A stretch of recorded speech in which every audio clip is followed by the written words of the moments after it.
Welcome to master TV. ఈరోజు డిస్కషన్లో Kaleshwaram project మేడిగడ్డలో 3 pillars cracks రావడం అందరికీ తెలిసిన విషయమే.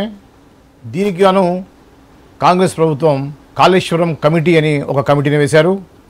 ఈ కమిటీకి చైర్మన్గా పి చంద్రశేఖర్ ఘోష్ ఉన్నారు.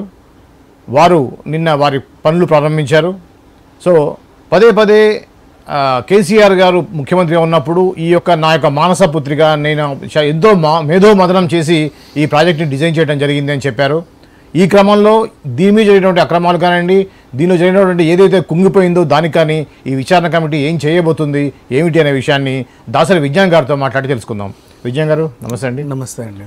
విజ్ఞాన్ గారు ఏమంటారు దీని గురించి? నిన్న ఒక కమిటీ వచ్చింది, దానికి సంబంధించినటువంటి కార్యక్రమాలు అనేవి స్టార్ట్ అయ్యాయి, ఎలా ఉండబోతున్నాయి అంటారు?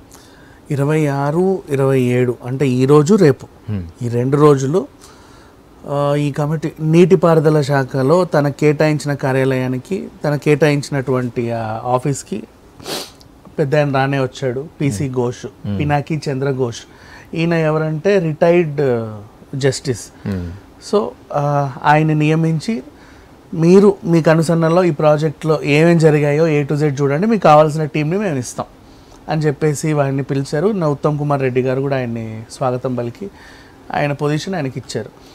సో ఆయన ఏమన్నారు అంటే 26 and 27 ఈరోజు రేపు ఈ 2 రోజులు ఆయన సందర్శిస్తారు. మేడిగడ్డ, అన్నారం, సందిల్ల ఈ 3 బ్యారేజీలను సందర్శించి NDSA రిపోర్ట్, అలాగే విజిలెన్స్ రిపోర్ట్, అలాగే కాగ్ రిపోర్ట్, నెక్స్ట్ జనాల నుంచి వచ్చే స్పందన, వాళ్ళకి ఏమనిపించింది అంటే ఆ వైపున వెళ్ళి వచ్చే వాళ్ళందరూ కూడా అంటే ఒకరోజు మేమందరం ఇలా ఉంటే సడన్గా ఒక సౌండ్ వచ్చిందండి, ఏంటా అని చూస్తే బ్యారేజ్ ఇలా కుంగింది. అప్పటి జనాలు ఉన్నారు కదా, వాళ్ళ తరఫున రిపోర్టు అండ్ నెక్స్ట్ అలాగే నిపుణుల రిపోర్టు. ఇంకా అంటే దీనికి సంబంధించకపోయినప్పటికీ కొంతమంది నిపుణులు ఉంటారు, ఇట్లా ఉంటారు. గతంలో బ్యారేజీలు నిర్మించిన వాళ్ళు ఉంటారు కదా, అప్పటి ఇంజనీర్స్, వాళ్ళ నిపుణులు అండ్ కొత్త టీము.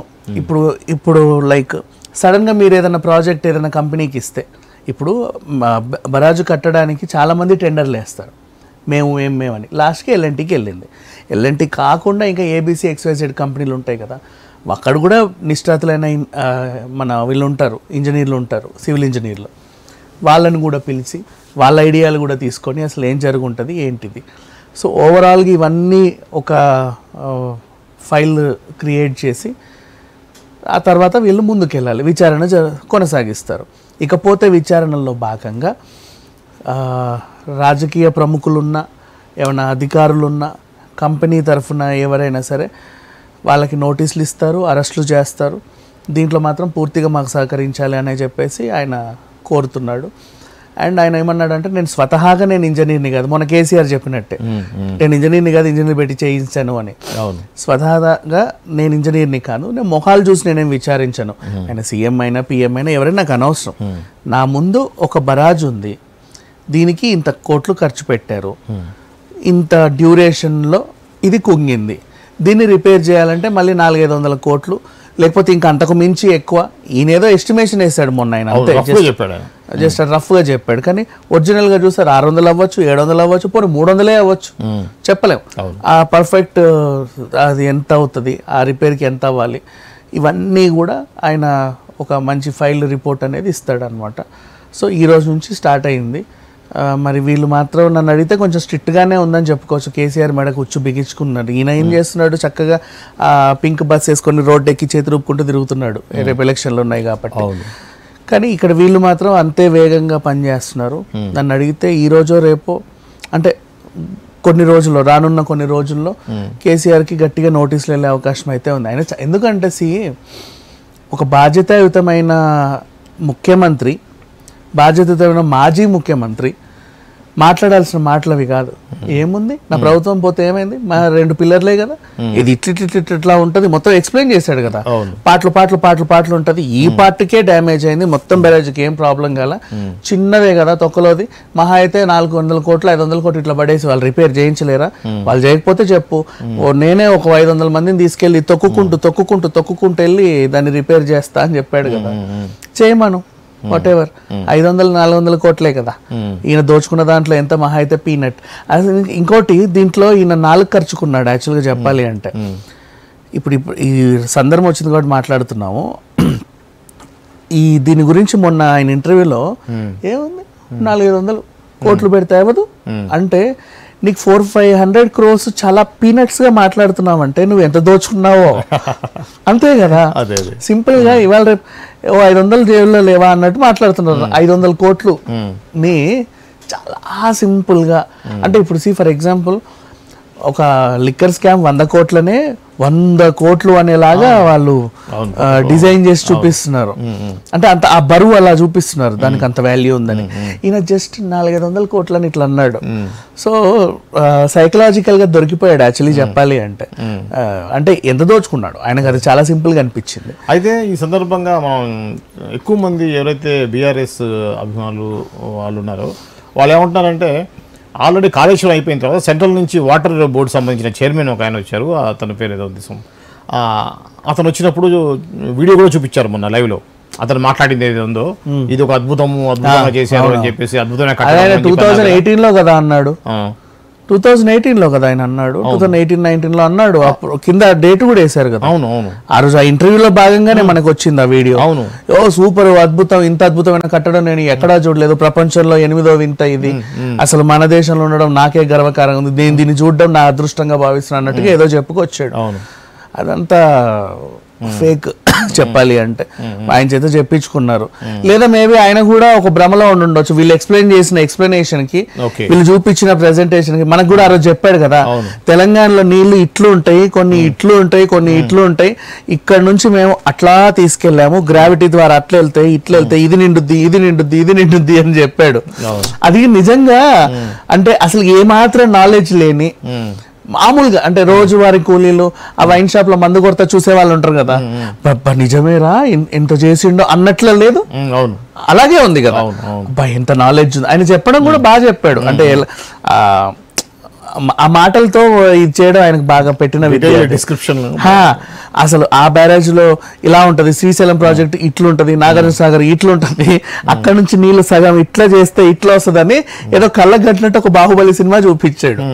సో అది నిజంగా అట్లాంటి సినిమా ఆయనకు చెప్పుండొచ్చు బిఫోర్.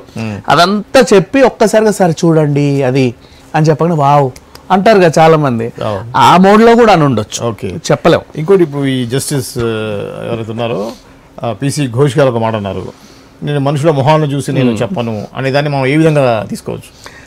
అదే అంటే ఇప్పుడు వీళ్ళు ఇన్ఫ్లుయెన్స్ కాను అని చెప్పడం, నేను ఇన్ఫ్లుయెన్స్ అవ్వనని చెప్పకనే చెప్పాడు అంతే. నేను ఒక రిటైర్డ్ జడ్జిని, నన్ను ఎక్కడి నుంచో తీసుకొచ్చి ఇక్కడ పెట్టారు, ఇక్కడ నువ్వు మాజీ సీఎం అయితే నాకేంటి, అదైతే నాకంటే ఇప్పుడు ఫర్ ఎగ్జాంపుల్ మనకి కన్ను కొట్టిన కవిత ఎపిసోడ్ గుర్తు తెచ్చుకుంటే మీకు, అంటే లైక్ ఇన్ఫ్లుయెన్స్ చెప్పకు వచ్చేకి ఇచ్చేకు అని ఏదో చెప్తారు కదా, మొహంలో ఉన్న ఎక్స్ప్రెషన్స్, నీకు ఇంత ఇస్తాము అంత చూసుకో మమ్మల్ని కాపాడు లాంటివి, ఇట్లాంటి వాటికి నేను ప్రలోభాలకు లొంగను అని సింపుల్ గా ఒక మాటలో చెప్పేశాడు, మొహాలు చూడను అని చెప్పి. అది ఎంతటోడైనా నాకు అనవసరం, అవినీతి జరిగిందా అది మాజీ ముఖ్యమంత్రి ఇప్పుడున్న ముఖ్యమంత్రి లేకపోతే అధికారులా లేకపోతే ఎల్ఎన్టీ ఎండిఆర్ నాకు అనవసరం, ఆ కూలీగా నాకు అనవసరం, నాకు అందరూ సమానమే, ఎవడి మొహాలు నేను చూడను, ఎవడి స్టేటస్లో నేను చూడను.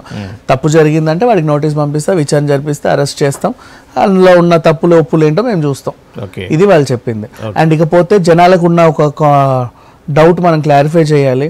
ఇప్పుడు కేసీఆర్ మొన్న ఒక ఎలిగేషన్ పాస్ చేసి వెళ్ళిపోయాడు, ఏమన్నాడంటే కావాలనే కేసీఆర్ని బద్నాం చేయడానికి వీళ్ళు రిపేర్ చేయట్లేదు, వీళ్ళు రిపేర్ చెయ్యొచ్చు అని ఆయన ఒక బద్నాం చేసి వెళ్ళాడు. ఎలా అంటే ఇది మళ్ళీ గుర్తుపెట్టుకోవాలి, ఒక ఎగ్జాంపుల్ తీసుకుంటా, ఆర్టీసీ ప్రభుత్వంలో ఆర్టీసీ విలీనం చాలా సింపుల్ గా పొద్దున్న లేసి ఆర్టీసీని ప్రభుత్వంలో విలీనం చేసేసిన పొండి అన్నాడు.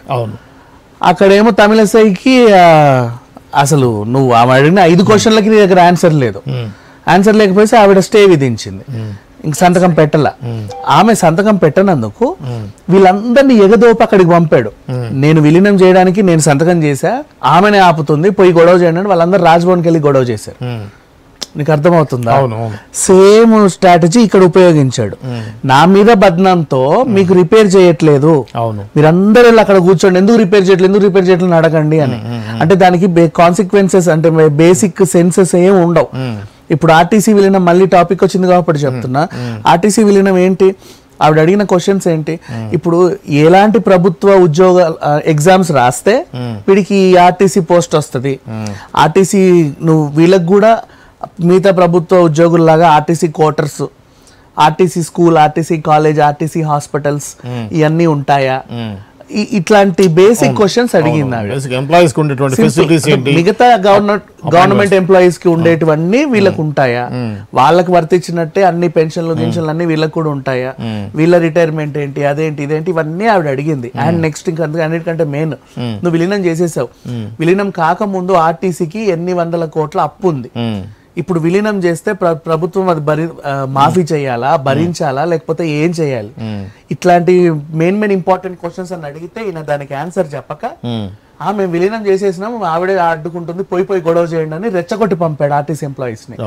సేమ్ అదే రెచ్చగొట్టుతనంతో నిన్నటి ఆ ఇంటర్వ్యూలో కూడా ఆ జనాలందరినీ, ఆ మేడిగడ్డ చుట్టుపక్కల జనాలందరినీ ఇప్పుడు రెచ్చగొట్టి ప్రభుత్వం మీదకి దోలుతున్నాడు. ఏమని, అది చాలా సింపుల్, ఈజీగా రిపేర్ చేయొచ్చు, తెల్లారితే చాలు 2 మొలలు కొడితే అయిపోతుంది, అది వాళ్ళు కొట్టట్లేదు, కావాలని నన్ను బద్నాం చేయడానికి. అప్పటికే ఒక 50 టీఎంసీల నీళ్లు సముద్రం పాలైపోయినాయి, మీ పంట ఎండిపోవడానికి కారణం వీళ్ళే, మొత్తం మీ నోట్లో బురద జల్లుతుండ్రు, పోండి అని చెప్పేసి తోలాడు.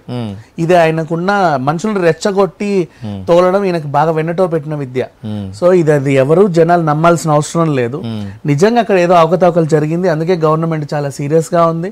దాన్ని ఇంకా రిపేర్ చేయకపోవడానికి కారణం కూడా దాని ముందు వెనుక ఉన్న ఈయన చాలా సింపుల్ గా చెప్పాడు, ఇటు ఉంటుంది 2 మొలలు కొడితే అయిపోతుందని. అంత సింపుల్ కాదు అది, దానికి చాలా అదేంటి అవగాహన చేసి ఇంకేవేవో చేసి ఏదో చేయాల్సిన పనులు బోల్డ్ ఉన్నాయి. ఎక్స్పర్ట్ డెసిషన్ తీసుకోవాలి కాబట్టి ఇంత జాప్యం జరుగుతుంది తప్పితే ఇంకేం లేదు. ఈయన కావాలని జనాల్ని రెచ్చగొట్టాడు.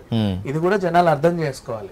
అంటే అందరిలోకి ఏం వెళ్ళిపోయిందంటే ఊరికే ఈ కొత్త ప్రభుత్వం కేసీఆర్ ని బదనాం చేయడానికే రిపేర్ చేయట్లేదు అని అనుకుంటున్నారు. But it's not fact. నిజంగా దానికి ఆ టైం పడుతుంది. ఈ ఇన్ని కమిటీలు వేసి విచారణ చేసేది కేసీఆర్ గురించి అని కాదండి. అక్కడ ఇప్పుడు అది ఏదోలాగా రిపేర్ చేసేస్తే రేపు ఇంకొక పిల్లర్ కుంగింది అనుకో, మళ్ళీ ఆయన ఇదే అంటాడు, ఏముంది 400-500 కోట్లు పెడితే రిపేర్ చేయలేదా, ఇట్స్ వెరీ కామన్ యూనో అంటాడు. మొన్న కూడా అలాగే అన్నాడు కదా, ఎన్నిసార్లు రిపేర్లు రావు, ఏ ప్రాజెక్ట్ కైనా కూలిపోవడం సర్వసహజమే అన్నట్టు మాట్లాడాడు. సో వీళ్ళు దాన్ని సీరియస్ గా తీసుకొని చాలా నీట్ గా మళ్ళీ ఫస్ట్ నుంచి అవగాహన తెచ్చుకొని నిపుణుల పర్యవేక్షణలో దాన్ని రిపేర్ చేసే పనిలో ఉన్నారు. అంతే, అది జనాలు కూడా అర్థం చేసుకోవాలి. ఓకే, ఇది అండి మేడిగడ్డ కాళేశ్వరం కమిటీ గురించినటువంటి వివరాలు. మరిన్ని ఆసక్తికర వివరాలు త్వరలో తెలుస్తాయి. ఎందుకంటే ఈరోజు రేపు ఆ కమిటీ కాళేశ్వరాన్ని సందర్శించబోతుంది. దాని తర్వాత మనకి కమిటీ రిపోర్ట్లో పూర్తి వివరాలు తెలుస్తాయి. ఈలోగా మనం మిగతా అప్డేట్స్ గురించి తెలుసుకుందాం. ఇలాంటి అప్డేట్స్ కోసం చూస్తూనే ఉండండి మాస్టర్ కీ టీవీ.